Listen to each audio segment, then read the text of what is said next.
कोकणातील प्रत्येक घडामोडींचे लाईव्ह अपडेट पाहण्यासाठी आताच कोकण कटा न्यूजच्या सर्व सोशल मीडियाच्या प्लॅटफॉर्मला लाईक, फॉलो आणि सबस्क्राईब करा।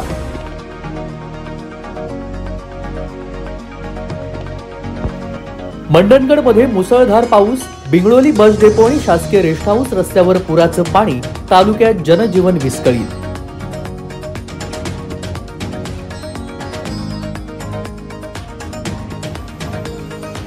रायगड, रत्नागिरी आणि सिंधुदुर्ग जिल्ह्यांमध्ये मुसळधार ते अतिमुसळधार पावसाची शक्यता, हवामान विभागाचा येलो अलर्ट जारी, काही भागांमध्ये चक्री वाऱ्यांचा जोर वाढण्याची शक्यता।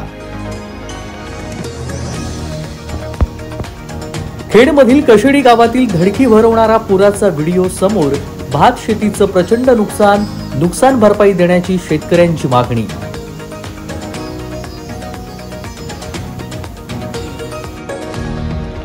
राजापूरमध्ये मुसळधार पाऊस, काजळी नदीला पूर, काजळी नदीच्या शेजारी असलेले दत्त मंदिर देखील पाण्याखाली।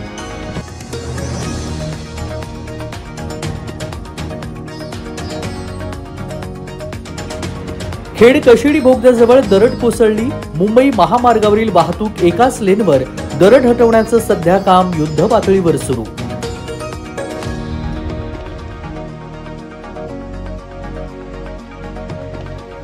दाभोळमधील चिमुकली अत्याचार प्रकरणी महिला आक्रमक, शिक्षक नराधमाला कठोर शिक्षा होण्याची महिलांची मागणी।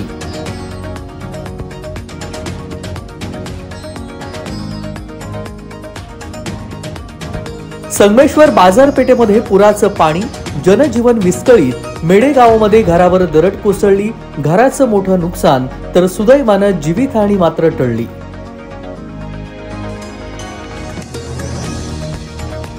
गुहागरहून कल्याणकडे जाणाऱ्या धावत्या एसटीचा ड्रम आणि लायनर तुटला, सुदैवानं अपघात टळला, एसटीचा भोंगळ कारभार पुन्हा एकदा चव्हाट्यावर।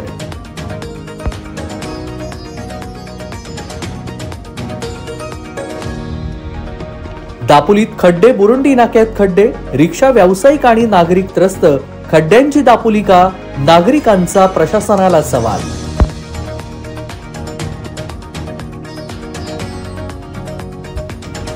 गुहागर तालुक्यातील शृंगारतळी बाजारपेठ परिसरामध्ये मोकाट गुरं मुख्य रस्त्यावर, बाजारपेठ मळण फाटा ते जानवळे फाट्या दरम्यान ठिकठिकाणी उन्हाळ गुरांचा रास्ता रोको।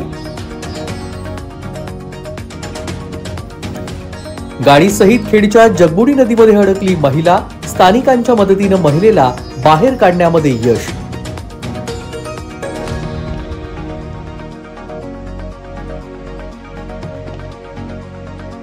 चिपळूणमध्ये मुसळधार पाऊस, वाशिष्ठी आणि शिवनदीची पाणी पातळी वाढली, चिपळूणला पुराचा धोका।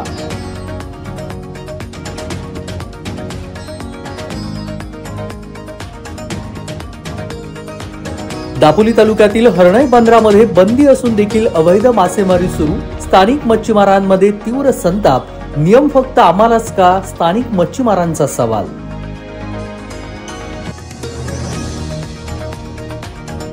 मुसळधार पावसामुळे कोयना धरण भरलं, कोयना धरणाचे दरवाजे उघडले, सांगलीच्या दिशेनं विसर्ग सुरू।